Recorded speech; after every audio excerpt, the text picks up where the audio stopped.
Hi everybody, welcome to my channel Living in the Red Dot. This is May from Singapore.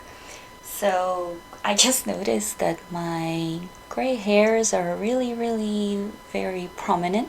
Um, so I've been trying not to dye my hair and just let my gray or silver hair come out.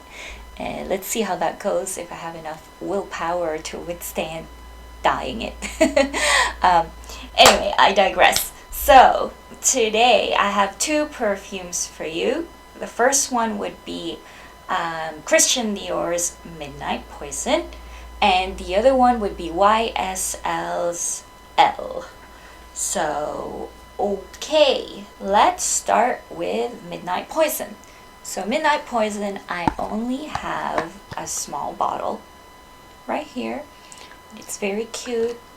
This is 2007 bottle. I was lucky enough to find someone selling it.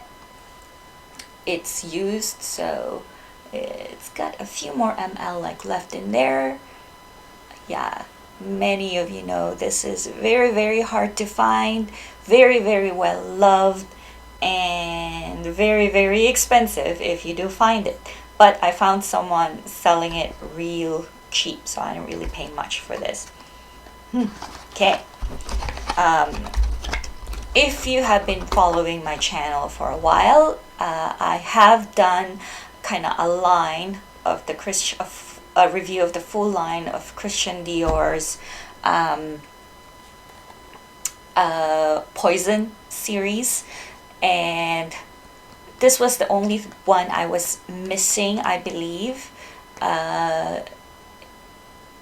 out of the major ones anyway, because there are other flankers out there in the middle that I didn't really care about, or have been long discontinued, or were not really that popular. But this one was one of the most beloved ones, most talked about ones, so I was really curious and had very high expectations as a consequence.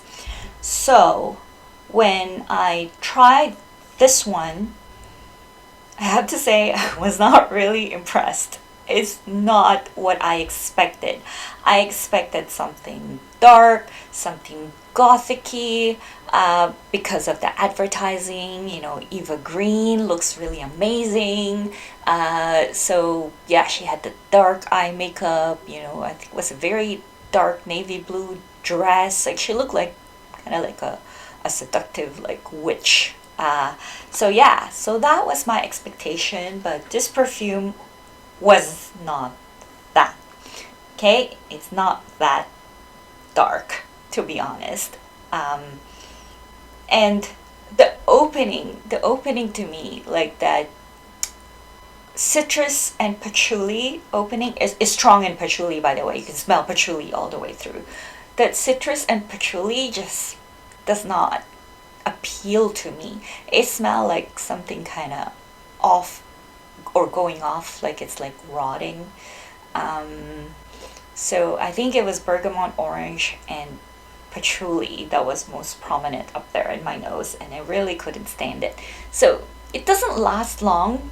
The perfume does develop. So after smelling that mix of citrus and patchouli, the rose starts to emerge. This rose, it didn't come out as a sweet, fresh rose. It was kind of full-bodied rose that is emerging, and that really surprised me, because as it was changing, I start to like it. I didn't love it, but I start liking it more. The rose came out, and it just became this kind of, if I could compare it to wine, because I like Shiraz wine, full-bodied, like red wine. It's full-bodied, like it felt like full-bodied to me, but it also felt light enough. Like, it's not heavy. It's full, but it's light. It's a really nice kind of like contrast. And to me, it's not projecting. It did not project this perfume. It would just kind of envelop you. It's very, very close to you, so it's a very personal type of perfume to me. Only when people pass you or are around you would be able to smell it. And yeah, I think that kind of makes it special because you don't smell this type of perfume these days. At least I haven't come across something similar with, like, this mix of this rose patchouli. um yeah. So like I said, I did not like it right away, but as it develops, I start liking it more, and even more so, like a couple of hours later, when that rose starts to become a little bit more sweeter. So the rose does change it into kind of more sweeter like perfume, um, which I think my nose is more used to because I like gourmands, but this is not a gourmand. So if you're expecting that this is a great, like, kind of like dark, gothic, sexy perfume, it's not. I would call it more kind of, again, more sensual than sexy. Maybe sultry, a little bit sultry. Um, this perfume, if you're looking for something dark, real gothicy, I would probably go for Nero Assoluto by Roberto Cavalli. Now that one to me feels more gothicy, right? So the next perfume I'm going to be talking about is YSL's Elle. This one. So this was discontinued for a while from what I remembered, and then it came back recently. Is it a year or 2 years ago? I think it came back. I don't know if it smells the same, but I have the older version right here.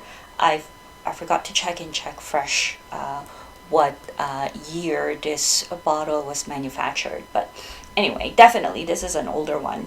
So this has been compared a lot with Christian Dior's like Midnight Poison. So I was really curious if they do smell the same. I'd have to say that initial spray, top notes and everything, I much prefer this one than Midnight Poison. This one was much brighter, more sparkly.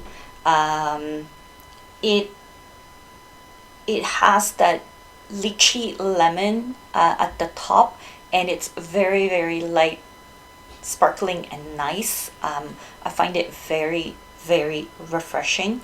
And then I think the slight patchouli and then pink pepper, like, kind of comes up, gives it a little bit of like spiciness to it. Actually, Midnight Poison has that spice too, but I'm not sure where it's coming from. So yeah, so this one has that slight spice, and then as the patchouli like comes out more, and the flowers and everything, it start to morph into the mid notes of this. So after a few minutes, definitely like after an hour, these two does smell the same to my nose.